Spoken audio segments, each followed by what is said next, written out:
নির্বাচনের আগে বাংলাদেশ সরকার কিছু বড় ঘোষণা দিয়েছে। চলুন সেগুলো একটু দেখে নিই। সবচেয়ে বড় খবরটা হলো পুলিশ প্রশাসনে একটা বিশাল রদবদল।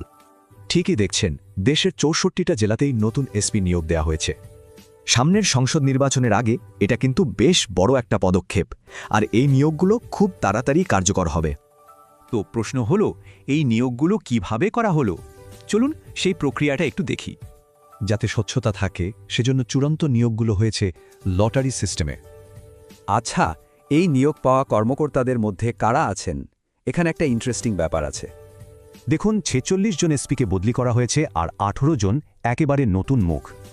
আর এই নিয়োগের সুবিধার জন্য জেলাগুলোকে ৩টা সিকিউরিটি ক্যাটাগরিতে ভাগ করা হয়েছিল।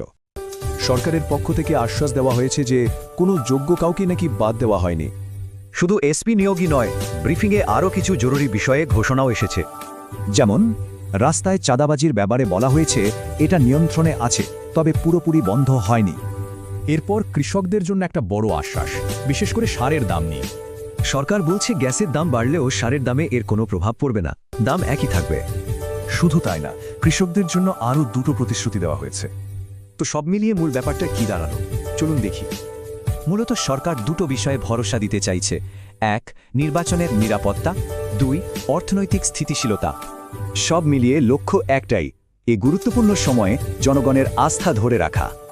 কিন্তু আসল প্রশ্ন হলো, এই পদক্ষেপগুলো কি নির্বাচন আর অর্থনীতিতে আস্থা ফেরাতে যথেষ্ট হবে?